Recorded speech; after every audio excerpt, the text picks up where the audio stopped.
പലതരം ചേരുവകൾ. ഇന്ന് നമുക്ക് വളരെ സിമ്പിളായിട്ടും എന്നാൽ നല്ലൊരു അടിപൊളി ടേസ്റ്റില് ബ്രെഡ് റോൾ എങ്ങനെ റെഡിയാക്കാമെന്ന് നോക്കാം. തീരെ എരിവില്ലാത്തൊരു റെസിപ്പി ആട്ടോ ഇത്. പിള്ളേർക്കൊക്കെ എത്ര വേണമെങ്കിലും കഴിക്കാം. ബട്ടറൊക്കെ ഇഷ്ടമുള്ളവർക്ക് തീർച്ചയായിട്ടും ഇഷ്ടാവും. പൊട്ടറ്റോ ബട്ടർ ഫില്ലിംഗ് ആട്ടോ ഇതിൽ വരുന്നത്. ഇനി നമുക്ക് റെസിപ്പി എങ്ങനെ തയ്യാറാക്കാമെന്ന് നോക്കാം. 2 പൊട്ടറ്റോ നന്നായിട്ട് കുക്ക് ചെയ്തെടുത്തിട്ടുണ്ട്. ഇനി ഇത് തൊണ്ടൊക്കെ കളഞ്ഞ് നന്നായിട്ടൊന്ന് ഉടച്ചെടുക്കണം കേട്ടോ.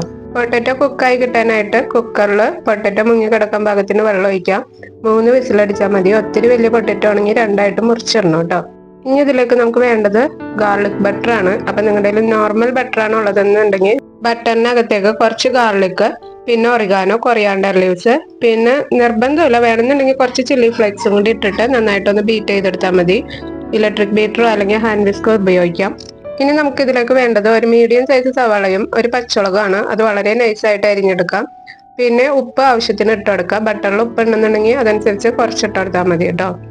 ഇനി പൊട്ടറ്റോ, ബട്ടർ, പിന്നെ സവാള എല്ലാവരും കൂടി നന്നായിട്ടൊന്ന് മിക്സ് ചെയ്തെടുക്കാം കേട്ടോ. അങ്ങനെ നമ്മുടെ ഫില്ലിംഗ് ഇവിടെ റെഡി ആയിട്ടുണ്ട്. ഇനി നമുക്ക് വേണ്ടത് ബ്രെഡ് ആണ്. ബ്രെഡിന്റെ 4 സൈഡും കട്ട് ചെയ്ത് മാറ്റാം കേട്ടോ. ഈ ചാനൽ നിങ്ങൾക്ക് ഇഷ്ടമാണെന്നുണ്ടെങ്കിൽ, ഈ വീഡിയോ ഇതുവരെ നിങ്ങൾക്ക് ഇഷ്ടപ്പെട്ടിട്ടുണ്ടെന്നുണ്ടെങ്കിൽ ഇപ്പൊ തന്നെ ഒരു ലൈക്ക് അടിച്ചേക്കാം കേട്ടോ. ആവശ്യക്കാർക്ക് ഷെയർ ചെയ്ത് കൊടുക്കണേ. നമുക്ക് കോട്ടിങ്ങിനായിട്ട് കുറച്ച് ബ്രെഡ് ക്രംസ് വേണം കേട്ടോ. അപ്പോൾ കട്ട് ചെയ്ത് മാറ്റിയ ബ്രെഡും കുറച്ച് ബ്രെഡും കൂടി ചേർത്തിട്ട് നന്നായിട്ടൊന്ന് പൊടിച്ചെടുക്കാം. ഈ ബ്രെഡ് ക്രംസിലേക്ക് 2 ടേബിൾ സ്പൂൺ കോൺഫ്ലെക്സും കൂടി ഞാൻ ചേർക്കുന്നുണ്ട് കേട്ടോ. നിങ്ങളുടെ കയ്യിൽ ഉണ്ടെന്നുണ്ടെങ്കിൽ ചേർത്താൽ മതി. നമ്മൾ കഴിക്കുമ്പോൾ പുറമേ നിന്ന് നല്ലൊരു ക്രിസ്പിനെസ് കടിക്കാനൊക്കെ കിട്ടാൻ വേണ്ടിയിട്ടാണ്. ഒരു മുട്ട ബീറ്റ് ചെയ്ത് അത് അവിടെ മാറ്റി വെക്കാം.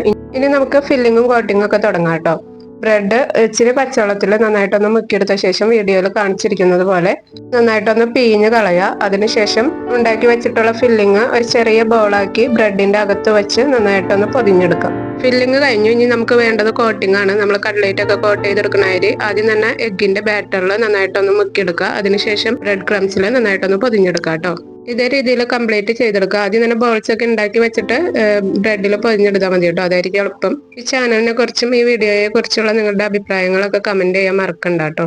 ചാനലിൽ ആരെങ്കിലും പുതിയതായിട്ട് വന്നിട്ടുണ്ടെന്നുണ്ടെങ്കിൽ സബ്സ്ക്രൈബ് ചെയ്ത് ബെൽ ബട്ടൺ ഓൺ ആക്കി ഇടാം. നമ്മൾ മിക്കവാറും അടുത്തടുത്ത ദിവസങ്ങളിൽ വീഡിയോസ് ഇടുന്നുണ്ട് കേട്ടോ. കംപ്ലീറ്റ് കോട്ട് ചെയ്തെടുത്ത ശേഷം നമുക്ക് ഫ്രൈ ചെയ്തെടുക്കാം. ഓയിൽ നന്നായിട്ട് ചൂടായ ശേഷം ഫ്ലെയിം ലോ മീഡിയത്തിൽ വെച്ചിട്ട് ഫ്രൈ ചെയ്തെടുക്കാം കേട്ടോ.